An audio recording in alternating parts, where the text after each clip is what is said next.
Pavarësisht presionit të madh të BE-s, Serbia vazhdon të mbajë marrëdhënie të mira me Rusinë dhe refuzon sanksionet ndaj Rusisë. Serbia është e varur fort nga furnizimet ruse me gaz, por marrëveshja e vitit 2022 për furnizimet me gaz nga Rusia në Serbi përfundon në fund të këtij viti, ndërkohë që për një javë kanë hyrë në fuqi sanksionet e SBA-s që prekin kompaninë serbe NIS. Nisur nga fakti që NIS mbulon mbi 80% të nevojave me naftë dhe benzinë të Serbisë, kjo mund të ketë pasoja sipas ekspertëve. Serbia ka probleme masive për shkak të një marrëveshje ekonomike me Rusinë të vitit 2008. Asë kohë Serbia ja shiti ndërmarrjen shtetërore të naftës NIS në vështirësi financiare gigantit rus të naftës Gazprom Neft. Serbia shpreson të siguronte me këtë lëvizje avantazhe ekonomike, por edhe përparësi politike. Kryesisht e donte mbështetjen ruse lidhur me konfliktin e Kosovës. Sot Gazprom Neft bashkë me Gazprom posedon rreth 56% të aksioneve të NIS, ndërsa shteti i Serbisë ka rreth 30% të aksioneve.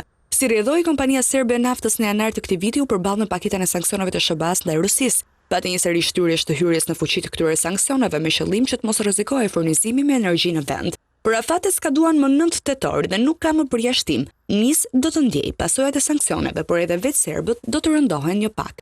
Opozita serbe kritikon qeverinë pasi sipas saj nuk ka bërë asgjë për të shkëputur nga varësia prej Rusisë. Nga ana tjetër prej kohësh ka qenë e qartë që SBA një ditë do t'i vinte në veprim sanksionet. Ekspertët vërin gjithashtu se qeveria ka vepruar në mënyrë të papërgjegjshme ndaj këtij problemi.